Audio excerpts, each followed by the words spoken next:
বিপিএলে সবচেয়ে অভিজ্ঞ দল রংপুর রাইডার্সের বিপক্ষে নেমে সুবিধা করতে পারেননি চট্টগ্রাম রয়্যালসের বিদেশি ওপেনার অ্যাডাম।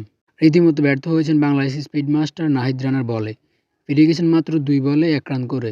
তাতে ৩ রানের মধ্যে তারা প্রথম উইকেট হারিয়ে ফেলে। এরপর দারুণ শুরু করেন ২০ টাকার প্লেয়ার নাঈম শেখ।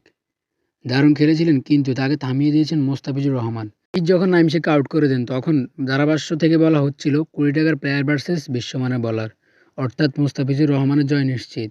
কেননা ফিজের সামনে রীতিমতো হতাশ নাঈম শেখ। এর আগে ফিজকে একটি ছক্কা হাঁকালে মোস্তাফিজ নিজের ঝলক কাটার দিয়ে নাঈম শেখকে ডাগআউটে ফিরিয়ে দেন। তাতে ফিজ আবার প্রমাণ করলেন বিশ্বকাপানের পাশাপাশি ঘরোয়া ক্রিকেটেও তিনি সেরা। মোস্তাফিজকে বোঝা বড় মুশকিল। যার সামনে বড় বড় প্লেয়াররাও রান করতে পারে না, সেখানে নাঈম শেখ তো দূরের কথা। দারুণভাবে বোল্ড করে দিলে নাঈম শেখ ফিরে যান ২০ বলে ৩৯ করে। এরপর আস্তে আস্তে চট্টগ্রাম রয়্যালসের সকল ব্যাটার পরাজিত হয় রংপুর রাইডার্সের বোলারদের হাতে। মাত্র ১০২ রান করে সাজঘরে ফিরে যান সকলেই। আপনার কি মনে হয় চট্টগ্রাম কি পারবে কামব্যাক করতে?